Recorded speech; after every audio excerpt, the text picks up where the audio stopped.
Olá, hoje eu vim fazer um vídeo sobre o Memorial de Maria Moura, mas antes eu queria falar um pouquinho sobre O Mundo Assombrado pelos Demônios, do Carl Sagan, porque eu li esse livro no mês passado. Eu comecei a ler esse livro dia 26 de junho, terminei dia 4 de agosto. E eu não consegui, eu até fiz um resumo para fazer uma resenha dele, para fazer um vídeo sobre ele, mas depois acabei perdendo a coragem, assim, e então só vou comentar um pouquinho. O Carl Sagan, ele estava na minha lista de leitura por conta do seriado Cosmos, né, que eu havia assistido e eu gostei bastante, então eu coloquei Cosmos na minha lista. Mas aí um dia eu vi alguém comentando sobre O Mundo Assombrado pelos Demônios, dizendo que era um livro imprescindível, um livro que todo mundo deveria ler. E então eu acabei encontrando essa da Companhia de Bolsa, encontrei esse livro numa livraria e eu acabei comprando. Deu um pouquinho de trabalho para ler, porque a linguagem do Carl Sagan, ela é uma linguagem bem tranquila, ele procura colocar numa linguagem bem acessível, e aqui, nesse livro, inclusive o Carl Sagan, ele é um dos grandes incentivadores, assim, do desenvolvimento da ciência. Então, todo esse livro vai falar sobre a questão da ciência. Então, tem um capítulo dentro aqui do livro chamado Mundo Assombrado pelos Demônios. Então, a dificuldade de fazer a resenha é porque ele é um livro com muitos capítulos, tem super cheio de capítulos, e aí, então, esse O Mundo Assombrado pelos Demônios é um. Então, aqui ele vai todo livro ele vai trabalhar com a questão do ceticismo, né, de como nós deveríamos desconfiar sempre das coisas e da importância do método científico. Então, me acrescentou bastante, foi um livro que me acrescentou muito conhecimento. É uma parte que ele fala sobre os extraterrestres e os desenhos nas plantações, e aí ele vai dizer que não houve comprovação, pessoas que dizem que foram sequestradas também por ETs, né, que foram abduzidas, que não existe provas, né, mas inclusive depois eu fui pesquisar sobre os círculos nas plantações, mas também não existe explicação para aquilo, né? Muitas pessoas já disseram que foram elas, mas depois na hora de comprovar, então também não conseguiram. Então, da mesma forma que a ciência, as pessoas não conseguem provar que sim, mas também não, pelo menos o que eu pesquisei foi que também não consegue comprovar que não, né? Mas, e aí, então, todo livro vai falando sobre essas questões da ciência, a questão da medicina, né, teve uma parte que me marcou bastante aqui, que foi sobre a questão da perseguição às bruxas, e que não, praticamente a pessoa não tinha como escapar, né, porque se ela fosse acusada de bruxaria, simplesmente ela não tinha como se defender, ou ela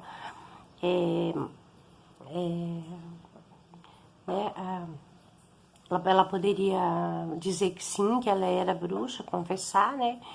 E se ela dissesse que não, iria sendo torturada também, até ela confessar que era. Então, não tinha muita saída, né? Então, é assim, esse aqui eu não vou fazer mesmo toda a resenha, porque é bem difícil. O livro não ficção, sempre ele é um pouquinho mais difícil de fazer a resenha dele. Até eu fiz um papel, mas agora também nem estou encontrando. Estou só deixando aqui para mencionar mesmo a leitura desse livro, do Carl Sagan, então, O Mundo Assombrado pelos Demônios. Agora, então, o Memorial de Maria Moura, da Raquel de Queiroz. Eu já havia lido um livro da Raquel de Queiroz há alguns anos, eu não me lembro quando, eu li o 15, e o 15 foi o primeiro livro que ela escreveu, e eu já achei assim muito bom, né? E quando eu fui fazer minhas trocas de livros no sebo, eu encontrei este, o Memorial de Maria Moura, que já conhecia do seriado da Rede Globo, mas eu não assisti faz muito tempo que passou esse seriado, e eu não conhecia, não sabia nada sobre a história em si. E eu gostei, eu queria ler porque realmente eu tinha o propósito de leitura de escrita feminina e também ler mais literatura brasileira. Então esse veio a calhar porque ele foi são as duas coisas, né? Então, esse livro eu achei que eu li com uma rapidez muito grande, assim, porque ele foi muito envolvente, é um livro envolvente que eu gostei demais. Então, quando a gente gosta de um livro, gosta e a gente, o leitor se interessa pela história, então fica mais fácil, a leitura flui mais. E a Raquel de Queiroz, ela tem essa escrita fácil, que flui, uma leitura, uma escrita muito gostosa realmente. Então eu comecei a ler esse livro no dia 6 de agosto e eu terminei no dia 1º de setembro. Então, li nem um mês, né, eu consegui ler um livro com tantas páginas assim. Ele tem 600 páginas, essa edição. Essa edição aqui é da coleção da Folha, Grandes Escritores Brasileiros.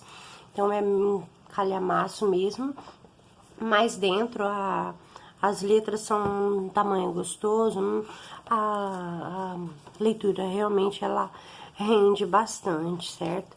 Então, assim, eu sabia que a Memorial de Maria Moura seria sobre uma protagonista feminina, isso é muito interessante, porque é muito bacana, né, ver assim uma protagonista feminina e forte como a Maria Moura. E então, eu vou falar agora um pouquinho sobre as coisas que eu anotei, cada um. A Raquel de Queiroz, ela nasceu em 1910 e faleceu em 2003, né, recente, né? Ela é cearense de Quixadá, até durante todo o livro eu ficava tentando descobrir nome de locais, porque o livro não menciona um nome específico, assim, de uma cidade grande, uma cidade conhecida. A história se passa bem no interiorzão mesmo, né? Ali do Ceará, provavelmente. Então, ela foi escritora, jornalista, tradutora e dramaturga. Ela recebeu vários prêmios, dentre eles ela recebeu o prêmio Camões em 1993, sendo a primeira mulher a receber o prêmio Camões. E também ela foi a primeira mulher a ingressar na Academia Brasileira de Letras em 1977. O 15 ela publicou com 20 anos de idade e depois publicou vários outros livros, né? Inclusive esse, o Memorial de Maria Moura. É importante falar que a Raquel de Queiroz ela integra a segunda fase do modernismo brasileiro, o romance de 30. E esses romances de 30, eles eram romances regionalistas e eles eram romances de denúncia, de engajamento social, que eles buscavam denunciar as desigualdades, retratavam a vida rural, a vida agrária, e fizeram muito sucesso essa literatura, porque não era esse neorrealismo não era algo muito comum assim na literatura brasileira. Com relação aqui a Maria Moura, desde o começo, né, eu comecei a ler, eu percebi que era um livro grandioso, assim, sabe? Pela forma como ela escreve. E a Raquel de Queiroz, ela usou uma estratégia narrativa bem interessante, porque são os próprios personagens que falam em primeira pessoa e ela vai intercalando, ela intercala os personagens contando e muitas vezes até sobre o mesmo fato. A Maria Moura, por exemplo, fala sobre um fato, depois o padre e tudo mais. A história começa justamente com o padre, vai ser esse personagem central aqui. E o padre começa já com a fuga do padre, ele já está fugindo, a gente não sabe por quê. E aí o padre, ele vai chegar num lugar onde mora Maria Moura e vai conversar com ela, para aí depois a gente poder entender a história na retrospectiva. Então, assim, a Maria Moura, ela está, né, ela começa a história, ela está com 17 anos, ela é órfã de pai, e a mãe é casada com um outro homem. E ela,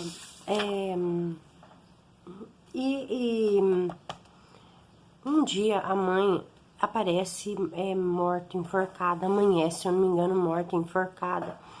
E ninguém sabe o que aconteceu, ela não deixou bilhete, não deixou nada. Então a Maria Moura pressupõe que alguém deve ter assassinado a mãe, e ela acha que foi o padrasto dela, esse homem que convivia com a mãe dela, que na verdade ela não era nem casado com a mãe dela. E o homem, ele tem um álibi muito forte, ele estava viajando, e então ele tem esse álibi, mas isso não sai da cabeça dela. E quando ele volta, ele começa a ficar muito próximo dela, ela tem 17 anos, é uma mocinha, e nisso ele vai se chegando, até que acontece um caso entre eles, né? A gente percebe assim que ela consentiu, né? Mas aí ela começa a ficar com medo, porque ela é sozinha no mundo, só tem esse homem. E então ela decide que ela precisa eliminar, que ela precisa matar esse homem. Mas, como assim, todo livro, ela não, em nenhum momento do livro ela mostra ela matando alguém. Ela é muito ardilosa, então ela sempre arruma uma maneira de alguém matar pra ela. E aí ela é terrível, assim. Aí ela inventa umas histórias lá, ela dá em cima de um moço, inclusive dá esperança pro moço que vai se casar com ele, mas é só pro moço poder matar esse homem, esse padrasto dela. Aí ela convence, ela inventa umas coisas e convence. E nesse meio termo ela vai se confessar com o padre, por isso que o padre é essa figura também central aqui na história, porque ela vai contar essa história pro padre. Ela vai dizer pro padre, olha, eu vou matar ele, então eu já quero o perdão antes, porque eu já vou matar, não vai ter jeito. Mas aí, então ela faz essa confissão pro padre, e aí realmente ela consegue fazer com que o rapaz mate ele. Só que o rapaz que matou o padrasto tá na esperança então de que vai se casar com ela. E ela, sinceramente, não queria se casar com ninguém, ela queria seguir a vida dela, ela era muito independente. E e o que ela vai fazer? Ela inventa uma história pro um capataz dela, da casa dela, era muito de confiança. E aí, então, ela vai inventar também uma história que o cara tá perseguindo ela e tal. E aí, ela faz uma emboscada pro cara e o cara morre. Mas aí fica um problema, porque daí já são 3 mortes, né, no Limoeiro, que é esse lugar onde ela mora. E fica o pessoal da cidade começa a querer investigar e querer saber, e as maledicências da língua das pessoas, né, por que aconteceu isso. Para piorar a vida dela, ela tem uns primos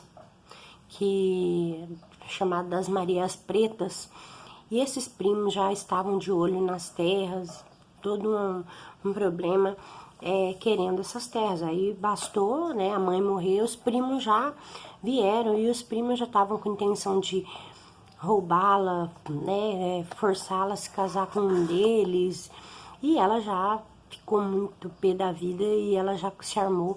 E nisso ela conseguiu arrumar uns camaradas lá que sabiam mal atirar, mas se era metida a valentão, e ela já chamou esse povo para defender a casa dela.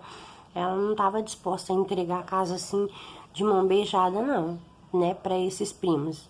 Aí um dia esses primos vieram conversar, ela sentou a boca neles e eles saíram, né, mas ela sabia que eles iam voltar, porque, né, eles não iriam deixar isso barato.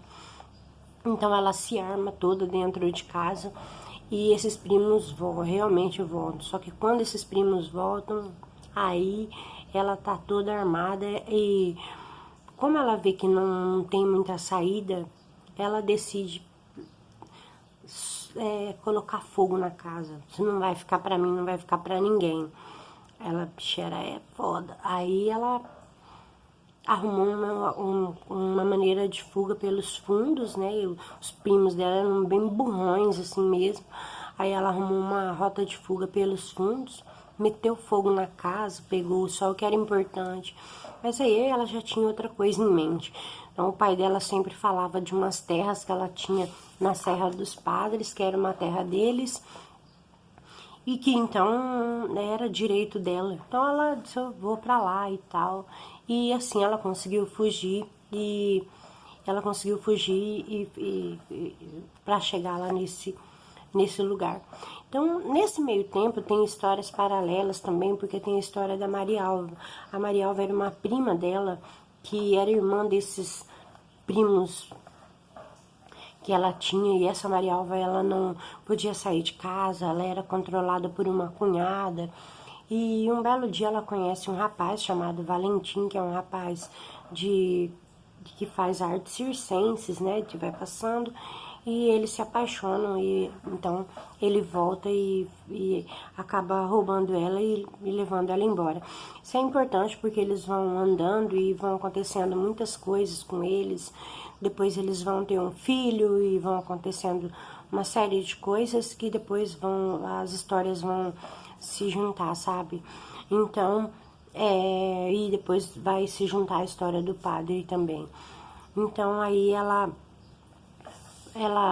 um dia ela é alcançada por um desses primos, mas ela já tá toda armada, com vários homens defendendo ela nesse caminho, e aí então ela vai, antes de chegar na Serra dos Padres, que é a terra dela, ela encontra um localzinho bem escondidinho, e ali ela começa então a ter a vida dela com umas pessoas, uns ex-escravos, umas pessoas. Então, nosso livro é muito bacana, porque ele conta toda essa parte dessa pobreza, de não ter um pó de café, de não ter um nada, sabe, totalmente num deserto, no sertão, né, cearense, ali no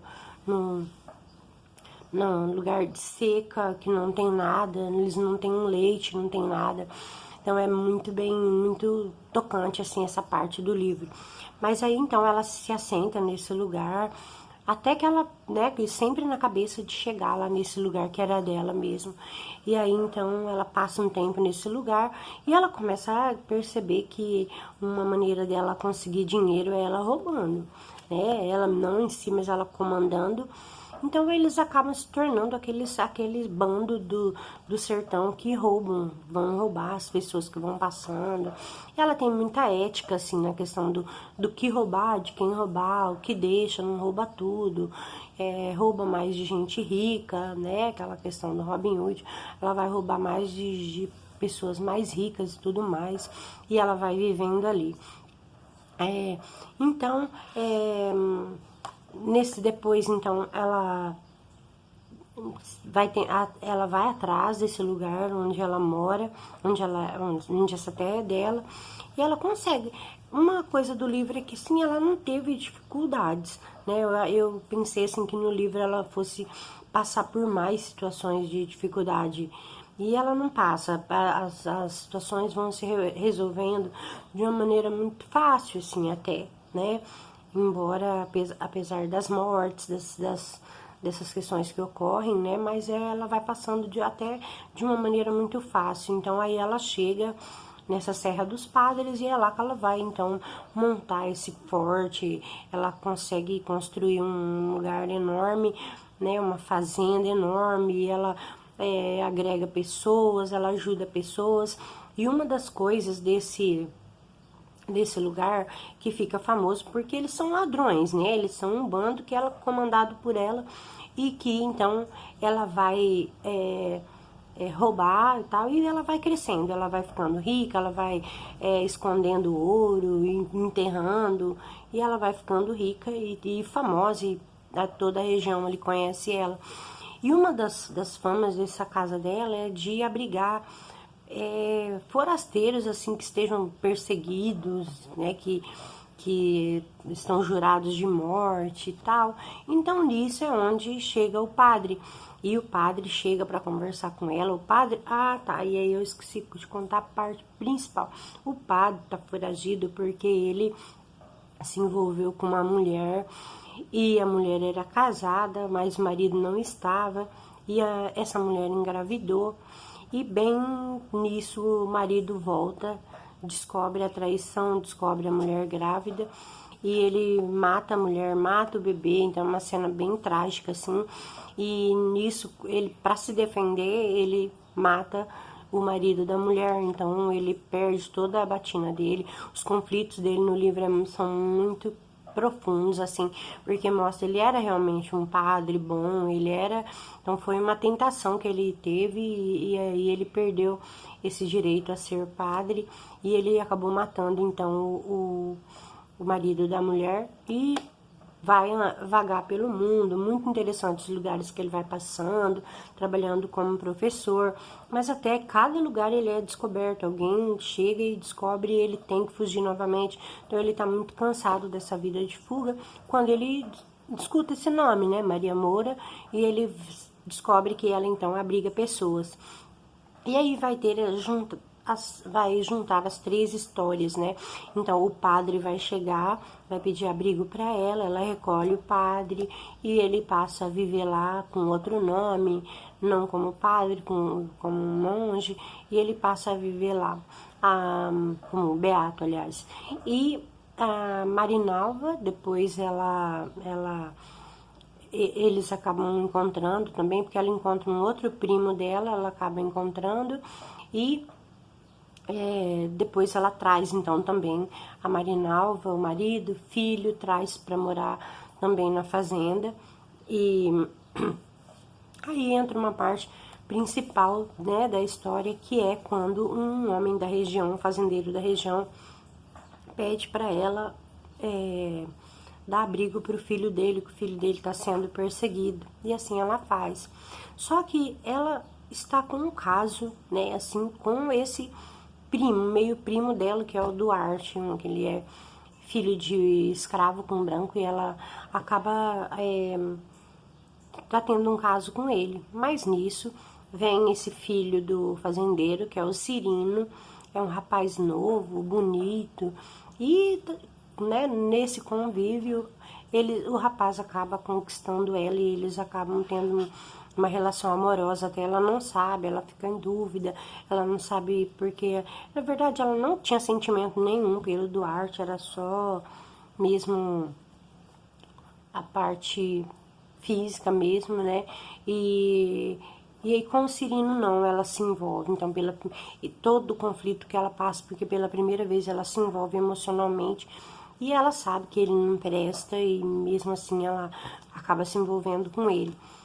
Depois, então, o Cirino, ele trai ela, né? Ele comete uma traição muito grande com ela, porque ele era muito ambicioso, ele queria, né, ele queria sumir pelo mundo, viver a vida dele, e aí então ele comete uma traição, ele descobre uma pessoa que ela estava dando suporte e ele sequestra a pessoa, mata pessoas da fazenda dela, então é uma traição muito grande. Então depois ela vai atrás dele e aí ela vai tentar encontrá-lo. É uma sequência umas sequências assim bem mirabolantes, porque daí ela retira ele da cadeia, leva para casa dela, e na casa dela ela tem um lugar que ela construiu, que é da ideia do pai dela, que ela chama de cubico, que é tipo um lugar que não tem como você saber que aquele lugar existe dentro da casa. é construído de tal forma que ninguém sabe que existe aquilo. Ele dá uma ilusão de ótica, assim, você passa. E ele é, no fundo, então, funcionava como uma cela mesmo, de prisão. E então, aí se encaminha a história para o final. E eu achei, assim, que o final, ele foi um final muito aberto, porque nesse final ela tá muito abalada, porque houve um acontecimento, daí esse acontecimento eu não vou falar, tá? Porque daí acho que fica, talvez se alguém quiser ler, daí ele fica um pouco spoiler, então, mas ela tá muito abalada com um acontecimento e ela descobre que vai passar uma caravana com muita grana, mas aí é muito arriscado, é um roubo que seria muito, muito arriscado, porque são pessoas que estão levando de muito dinheiro para poder comprar gado, ela recebe essa informação. E aí então vai. E a história termina nisso, termina nela indo para esse lugar e ela tá indo pessoalmente. Então, não sei, a gente pode pensar assim que talvez ali seria o fim dela, né, e de que da forma como ela está também. Então é isso, né? O Memorial da Maria Moura, um personagem assim fortíssimo, um livro incrível da literatura brasileira que valeu a pena, assim, cada minuto da leitura. Um livro que eu, depois que eu terminei, eu já tô lendo outro e eu sempre acabo pensando nos personagens, porque realmente são personagens muito marcantes, são histórias muito marcantes. A Raquel de Queiroz é uma grande contadora de histórias, realmente. Então é isso. Talvez tenha ficado para trás algumas coisas aqui, porque eu já tava deixando para trás coisas bem importantes mesmo, né? Mas era se ficar para trás, né? Fazer o que, né? Então é isso. Não fiz assim, não marquei nada, né? Sobre a história e eu já estou em outra leitura, então falei mais mesmo o que ficou na minha memória mesmo sobre esse livro incrível da Raquel de Queiroz, certo? O vídeo ficou bem longo, né? Que o livro também mas é isso aí, beleza? Valeu, obrigada.